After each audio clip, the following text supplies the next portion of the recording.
Este es el programa personal de este canal. Entrevistas, datos de interés en Lucho Quiroz presenta. Nos encontramos ahora con toda una personalidad. Alguien que de primera impresión trató con los supervivientes de la tragedia o el milagro de los Andes. Una vez fue rescatado, y me refiero al primer grupo de personas que fueron rescatadas aquel 22 de diciembre de 1972. Estamos hablando de la enfermera Vilma Koch. ¿Cómo está? Bienvenida. Un placer tenerla aquí, la verdad. Gracias, igualmente. Mira, yo pertenecía a una escuadrilla de enfermeras aéreas voluntarias de la Fuerza Aérea y me tocaba ese día emprender un viaje a Punta Arenas, pero al llegar a mi unidad me dicen que han sabido de 2 sobrevivientes, se creen, del avión uruguayo, y que inmediatamente me dirija al helicóptero para emprender esta travesía.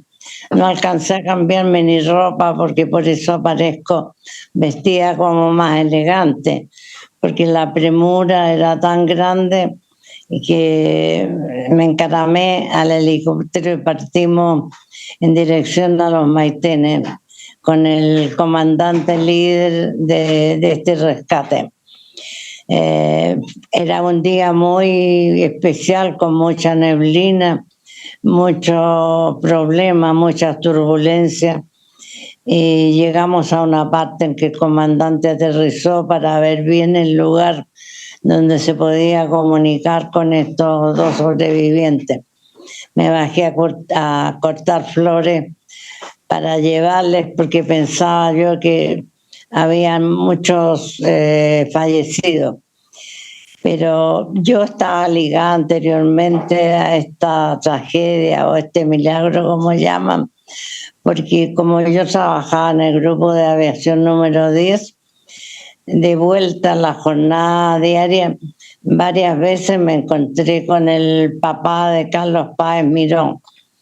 Entonces subía en nuestro vehículo de regreso, lo dejábamos en un hotel en Santiago, en el centro, pero yo me impresioné, no sé, en forma pero extraordinaria, al escuchar sus revelaciones, que él veía a su hijo, lo sentía vivo, se comunicaba con él. Yo, como mujer y la única que iba en este vehículo, me dedicaba solamente a conversar en todo este trayecto y ver la emoción tan grande de este papá, aunque los demás, no la primera vez, pero ya la tercera vez que lo encontramos en este mismo recorrido, pensaban que el pobre Carlos Páez Vilaró estaba como un poco trastornado, pensando en forma muy diferente a un ser normal respecto a la comunicación que tenía todos los días con su hijo. Yo llegaba a mi casa y le contaba a mi familia todo esto que vivía, pero además en el grupo donde yo trabajaba permaneció mucho tiempo después del término de la búsqueda del avión un mayor Terra que tripulaba un avión de la Fuerza Aérea Uruguaya, y él tenía una herida en el pie, entonces iba a tratarse las curaciones en donde yo estaba. Y él nos contaba todo lo que estaba sucediendo en Uruguay con las mamás que tenían plena conciencia o sentían que sus hijos estaban vivos, muy al revés de los papás que creían que al cabo de tanto tiempo sus hijos habían fallecido. Y nos contaba su relación que tenían las madres al comunicarse con el adivino Croissant. Y yo me impresionaba con todo esto y llegaba a mi casa contándole a mi mamá, y mi mamá creía mucho en los adivinos. Me decía: mi hijita, si esto debe ser algo de verdad, porque estos señores no se equivocan, menos si son europeos. Y me decía, recemos porque aparezcan estos niños, porque imagínate el dolor tan grande de ver partir a sus hijos felices, contentos, para un viaje especial de un fin de semana y que no volvieran. Yo tenía a mi hijito recién de 1 año, 2 meses, 3 meses, y me ponía en el papel de ella. Y este mayor Terra iba seguido a la enfermería a curarse su pie de esta herida y nos refería que le tenía ya terror a la cordillera nuestra, porque su avión llegaba todo, la mayoría de las veces con su motor en bandera, con algunas pequeñas fallas, y bueno, él decía que parecía que había algunos parientes del presidente de Uruguay, Bordaberry, y por lo tanto debía permanecer en él. O sea que yo me sentía en gran parte ligada a este dolor, yo de madre primeriza, pero ligada al dolor terrible, terrible y espantoso de esas madres que se reunían todas las tardes a rezar por la creencia que sus hijitos estaban vivos. Después, bueno, partimos en el helicóptero y llegamos a los Maitenes, y ahí me entrevisté con Roberto Canessa y Nando Parrado, que eran los primeros sobrevivientes de esta tragedia, y al abrazarlos estrechar tantas emociones, porque me sentí en esos momentos como que si fuera la novia, la mamá o la hermana de alguno de ellos, porque en esos instantes yo era la única mujer que permanecía ahí, y ellos al verme a mí me abrazaron, me besaron, y yo con sus labios todavía sangrantes, con las heridas que tenían de la travesía gigantesca de la cordillera, y al abrazarlos sentía que sus ropas eran muchos suéteres, muchas camisas, muchos pantalones, que eran en realidad puro huesito. Pero esta emoción de ellos y mía es difícil de expresar, porque me aguanté mucho de no poder llorar, porque alrededor mío habían puros varones. Y yo me quedé ahí en el hospital de campaña que teníamos, mientras Nando se dirigía al lugar mismo del accidente, porque yo permanecía en ese hospital de campaña con Roberto, el cual me relató toda su experiencia del choque, de la avalancha, del dolor espantoso que sufrieron ellos, sobre todo los dos que estudiaban medicina, al ver tantos compañeros que estaban al lado vivos, jugando con las pelotas, gozando, y de repente ver que ya no estaban, ver que estaban heridos terriblemente, otros muertos, y encontrarse en un verdadero campo de batalla, sin saber a dónde atinar para curar a los que estaban heridos o ayudarlos en sus últimos momentos de vida. Debe haber sido algo espantoso, porque sin ningún alivio para los que estaban moribundos, para los que gritaban de dolores terribles, sin tener una venda, sin tener un apósito, sin tener un remedio para paliar en parte este dolor tan espantoso. Entonces, uno cuando se coloca en los zapatitos del otro, yo sentía que casi que me choqueaba con estos relatos de Roberto Canessa, que él como que quería confesar de todo su dolor, toda su impotencia, lo que tuvo que hacer en esos momentos, sacando fuerza de debajo de las piedras o debajo de la nieve, yo creo. Y después todo lo que pasó, todo lo que sucedió primero al solucionar todos estos problemas de cubrirse, de tapar, de seguir cuidando a los heridos, de proporcionarse el alimento, que al decirme alimento ellos me hablaron de la última cena del Señor. Me hablaron de que Jesús, al decir en la última cena, esta es mi carne y esta es mi sangre, toman y beban todos de él. Entendí como enfermera perfectamente lo que ellos habían tenido que hacer para sobrevivir. Yo no quise inquirir más en ese tema, pero entendí perfectamente y comprendí que ellos trataban de sacarse como un peso de la confesión del cura y por lo menos explicar. Después me contaron lo de la avalancha, que fue atroz, porque a los que quedaban era como un vía crucis todo lo que estaba sucediendo, y me contaban de la señora Metol, que fue una verdadera enfermera, mamá, que las contenía y les daba mucho valor, y la perdieron también en esa avalancha.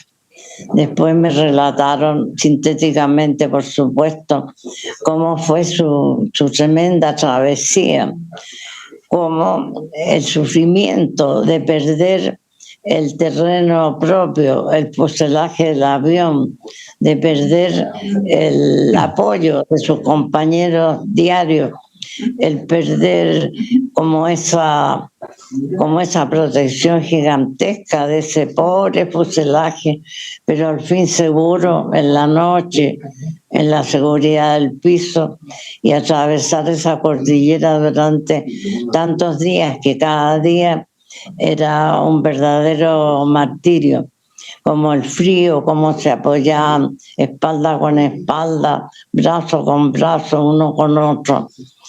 Me relataban que en realidad esta travesía fue algo espantoso, como la noticia de que cuando ya se había terminado la búsqueda de los aviones. Estos fueron terrible. Y el feliz reencuentro con él después de tanto, porque cada noche, cada día era una eternidad, reencontrarse con el arriero. Y la felicidad inmensa de encontrarse de nuevo con la civilización, y la verdad es que ellos volvieron a renacer. O sea, yo toda esa experiencia como se dice, me la mamé en pocas horas, pero algo impresionante, que no solamente lo recuerdo en mi alma y mi corazón, sino que lo tengo tatuado. Después la vuelta, cuando llegaron los chiquillos con Nando Barrao, yo les practiqué los primeros auxilios, o sea, pulso, presión, respiración, todo lo que se podía hacer en pocos momentos y en un paraje tan solitario pero tan lindo como los Maitenes. De vuelta subimos al helicóptero nuevo y me tocó viajar al lado de Carlitos Páez, quien, como lo cuenta en algunos libros, era un chico malcriado, y yo le decía, tú eras fundido. No, me decía, si yo no estaba fundido. No, pero es que en Chile le decimos a los malcriados y tan regalones como tú que eras fundido.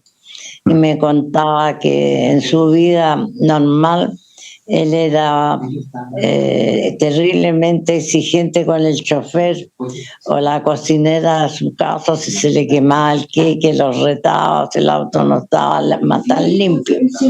Pero al llegar a su casa, lo primero que iba a hacer es besar las manos de estos dos personajes, tanto la la niña del servicio de la cocina como el chofer, porque en su vida había tenido estas regalonerías tan lindas de la cordillera.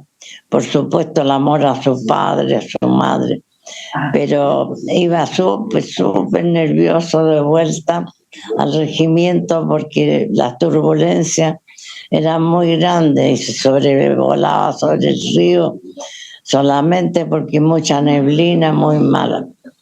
Pero llegamos al regimiento y ahí estaba Carlos Páez, su padre, que corrió apenas aterrizó el avión y abrazar a su hijo. Yo en mi vida he visto un abrazo como ese entre padre e hijo, que parece que las costillas se quebraban de uno y de otro al abrazarse con tal fuerza, tal amor y tal ternura. A su vez yo, cuando la primera vez que aterrizamos en el regimiento Colchagua, como el papá me había conocido en estos viajes que ya te expliqué de la unidad, me entregó un papel donde le decía a Carlitos Páez: tu papá nunca te ha fallado, no te fallaré esta vez, te espero mañana con mamá. Yo, que no sabía, porque todavía no se tenía certeza, por lo menos los tripulantes del avión, quiénes eran los que estaban vivos, parece que esta misiva, esta carta me quemaba el corazón, el tórax, porque de pensar que este papá con tal certeza, con tal premonición, con tal fuerza creía que su hijo estaba vivo, y yo para mí adentro pensaba que estaban todos fallecidos. Así es que como yo no pude volver al lugar del accidente, se lo entregué esta misiva al rescatista Sergio Díaz. Y le dije: por favor, Sergio, entrégasela, si esta persona está viva, entrégasela personalmente, porque yo la traigo como el tesoro más grande. Y supe que Sergio Díaz se la había entregado personalmente, o llegó gritando allá: ¿quién es Carlitos Páez? ¿Quién es Carlitos Páez? Posteriormente, entre paréntesis, yo me encontré después del rescate de todo esto con Sergio Díaz, el rescatista, y me relató todo lo que vio, lo que experimentó, lo que los contó a los chicos durante la noche que permaneció con ellos en el avión. En ese momento, después que me encontré esas 3 veces, pensamos escribir un libro entre los dos, de lo que le había impresionado a él y la experiencia mía. Pero yo, como tenía una guaguita tan chica, le dije: esperemos un tiempo más. Pero ese tiempo más pasó, bueno, y él murió, Sergio Díaz también, con su vivencia, con sus secretos, con todo. Y a mí me persiguieron mucho periodistas de todo el mundo, pero yo pertenecía a una institución y no podía largarme a escribir mis memorias o lo que había vivido.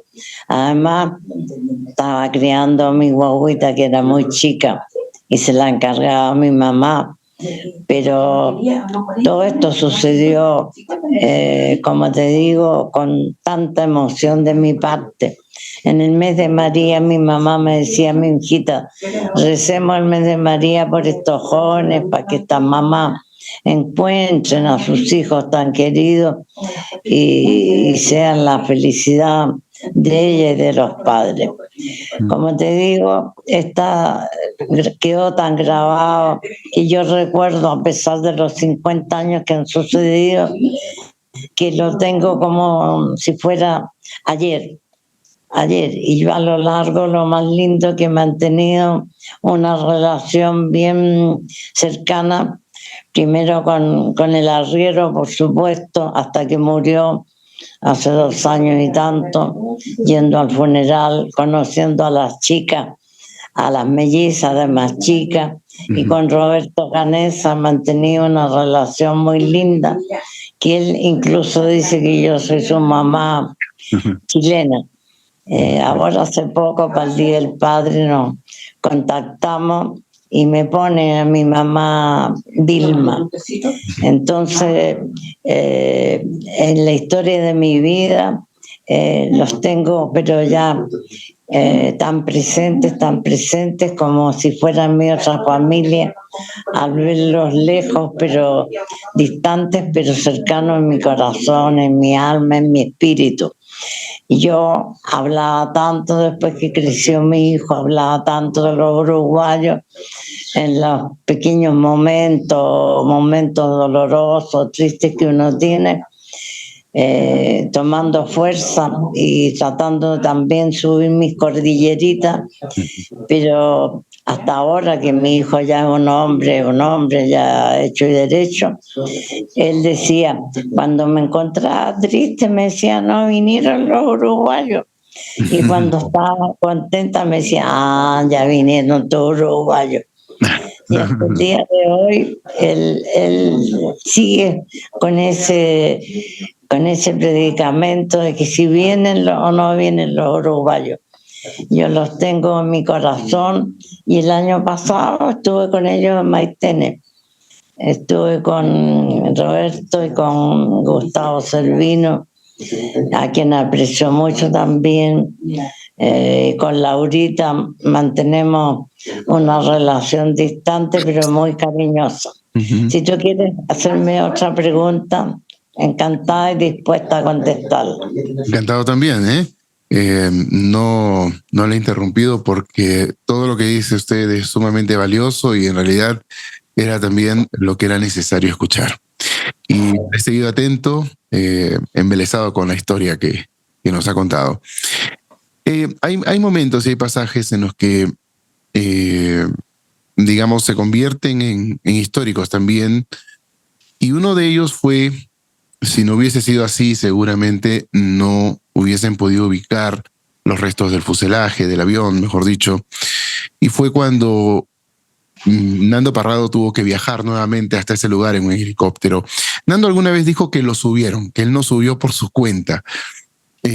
Quizá usted vio ese momento y nos puede relatar un poco cómo convencieron o lo subieron a Nando el helicóptero para que los guiara a los del SAR para realizar el rescate aquel 22 de diciembre.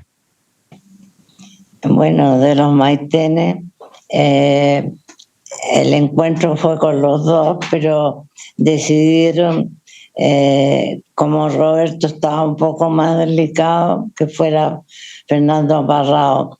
Y el comandante García entonces me dijo, tú tienes que quedarte acá en el hospital de campaña para que esté todo listo cuando volvamos con el resto de los sobrevivientes.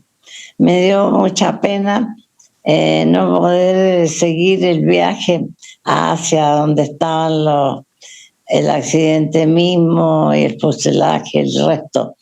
Pero como buena oficial, era teniente en este tiempo, yo tenía que obedecer órdenes de mis superiores.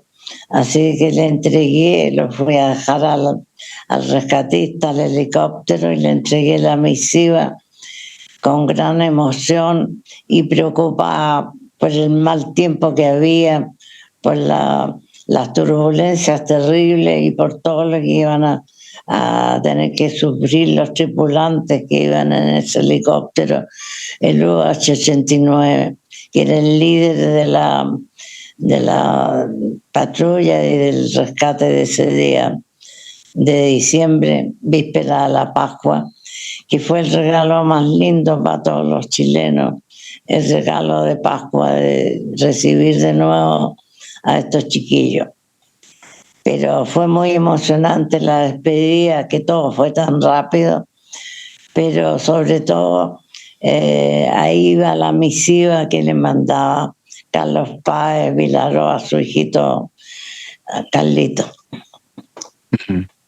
Bueno, entonces subieron a Nando Parrado y fueron al rescate. Cuando regresaron, yo quiero centrarme en dos supervivientes. Hay una foto muy, muy conocida en la que usted está de espaldas atendiendo a dos supervivientes. Precisamente ellos estuvieron mal de salud, ya estaban mal, sobre todo uno de ellos, quien es Coche Inciarte. Coche Inciarte me sí. tocó curarle su piececito, su talón, pero él tenía una cara y una mirada de tal humildad, tal aceptación, que eso me llamó mucho la atención, cómo aceptaba sus dolores, cómo no se quejaba, y traté de curarle lo mejor posible en esos momentos a su piececito y su talón, que sé que lo hizo sufrir muchos años después también. Uh-huh. Ellos llegaron un poco mal, Álvaro Mangino con Coche Inciarte, y es ahí en donde hay una fotografía suya con ellos, pues cuando los está atendiendo, sobre todo a don Coche, ¿no? ¿Qué le dijeron ellos? Usted me cuenta de que Roberto Canessa se abrió, le contó cosas. Coche y Álvaro Mangino le contaron algo. ¿Alguno de los otros supervivientes también le contaron alguna cosa? ¿Se limitaron ¿Me contaron algo? Uh-huh. Sí, se abrieron, me refiero, básicamente. Bueno, me contaron todo lo que habían sufrido, el calvario, el infierno, todas las experiencias espantosas que tuvieron en la cordillera, que les cambió su vida, y que este día del rescate todos sintieron que renacían de nuevo. Yo les llevaba, que me dieron en el regimiento chocolate y sándwich y se los devoraban. Yo les tuve que decir despacito porque se estaban tragando los chocolates, que eran no tan grandes, pero se podían dañar todo el esófago. Pero ellos estaban muy, muy felices de encontrarse con estos pájaros voladores que les salvaron, los sacaron de esa terrible experiencia, y poder reencontrarse de nuevo con su amada y su querida familia. Uh-huh. No puedo expresar casi en palabras, que yo creo que ni los libros ni las películas podrán expresar nunca lo que es vivir en esos momentos y estar en contacto directo con su piel, con sus brazos, con sus huesitos esqueléticos. Uh-huh.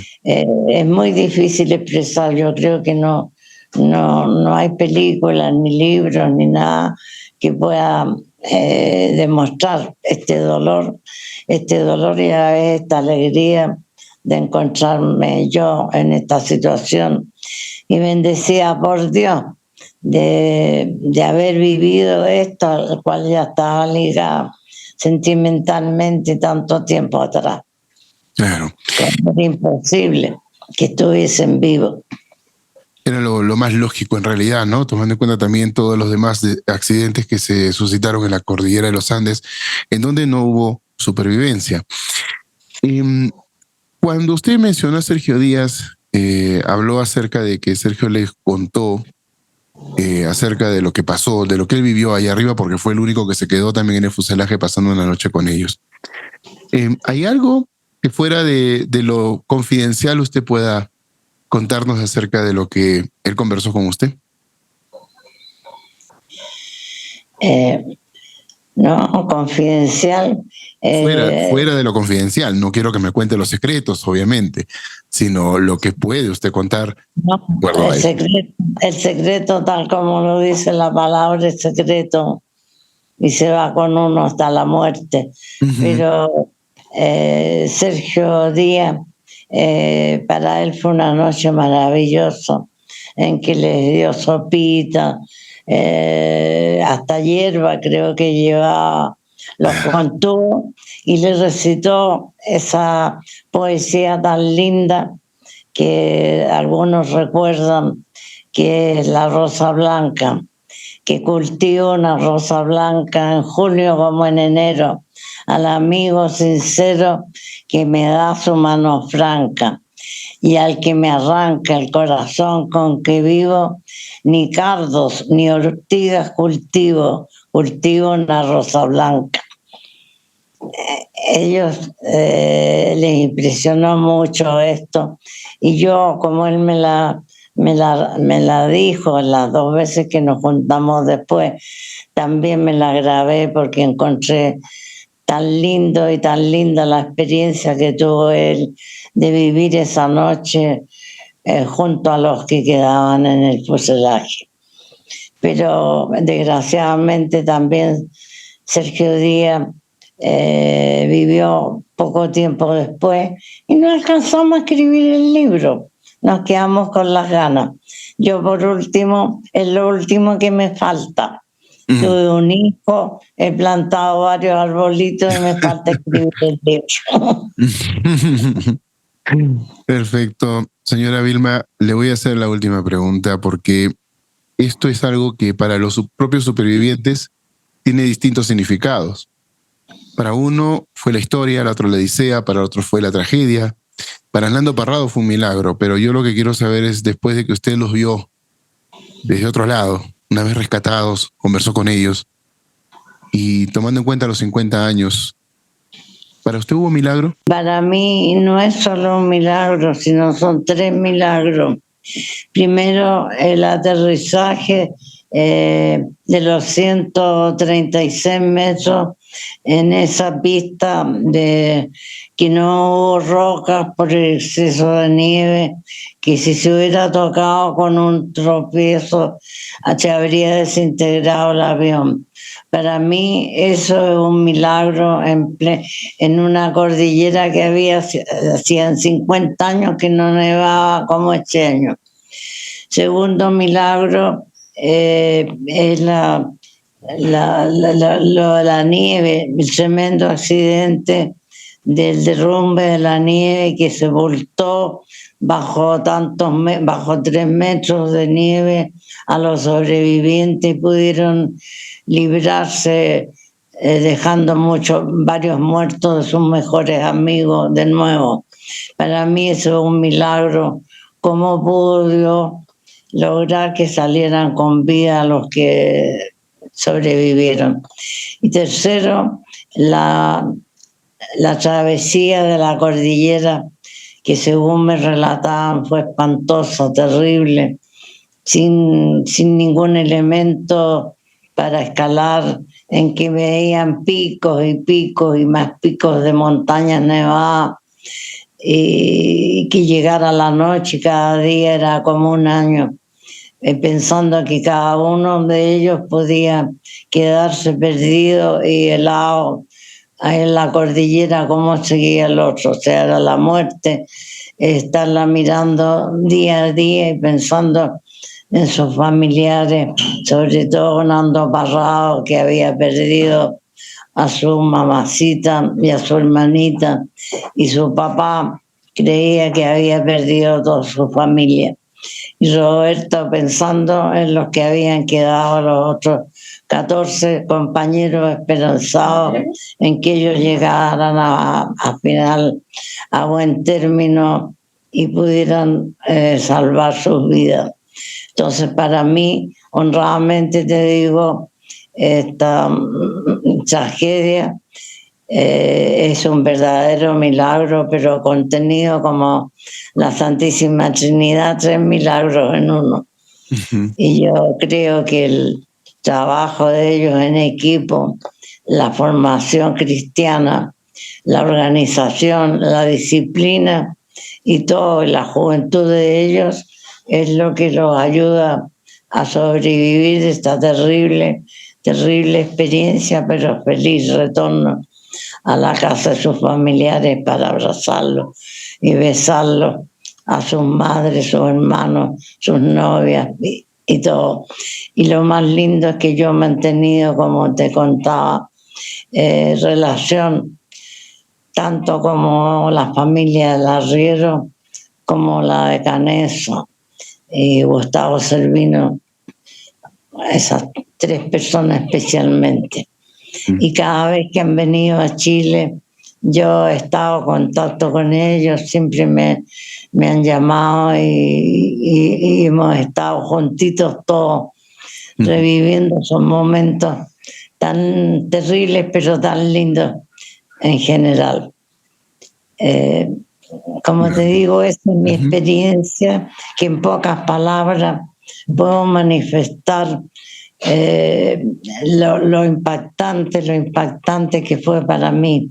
Y cuando llegué al regimiento, en realidad, ahí estaba el coronel Morel, que era el jefe de la fuerza en ese momento, y yo los vi derramar algunas lágrimas en ese abrazo de Carlos Páez Vilaró con su hijo, y yo la verdad no salgo en la foto en ese instante porque ya me quebré y me tuve que meter de nuevo al helicóptero para poder llorar y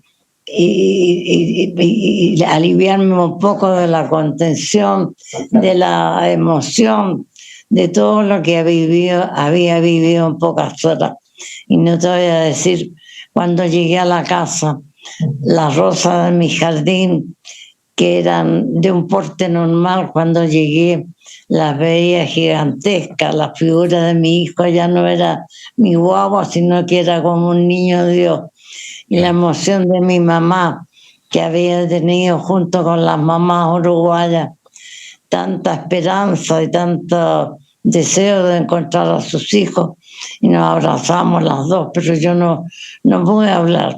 Tenía que asimilar ese resto del día y la noche, todo lo que había vivido, para el día poder contar algo de la maravillosa vivencia de ese maravilloso día antes de Pascua.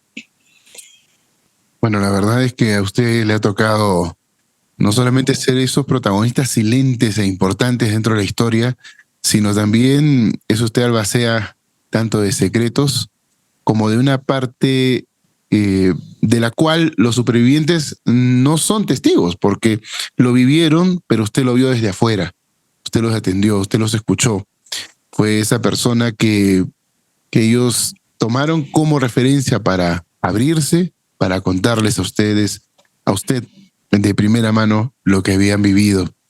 Y eso es sumamente importante.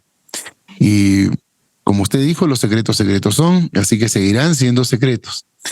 Le agradezco bastante, muchísimo, haber estado con nosotros. Ha sido invaluable su presencia aquí en este espacio.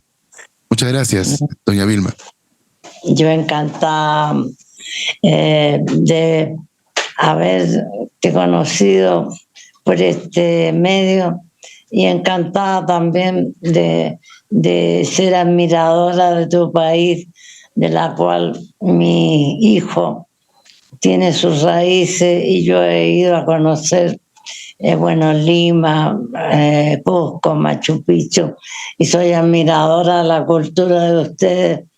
Y en mi casa siempre se rinde un homenaje y celebramos el 28 de julio como la fecha maravillosa de ustedes. Y yo encantada de conocerte, así que soy admiradora tuya, admiradora de tu historia y admiradora de tu país. Muy agradecido por sus palabras, muy agradecido por estar aquí. Estuvo con nosotros una persona sumamente admirable, la señora enfermera, quien atendió a los supervivientes de la tragedia o el milagro de los Andes, Vilma Koch. Gracias por estar aquí. Gracias por haber estado con nosotros. Esto fue Lucho Quiroz presenta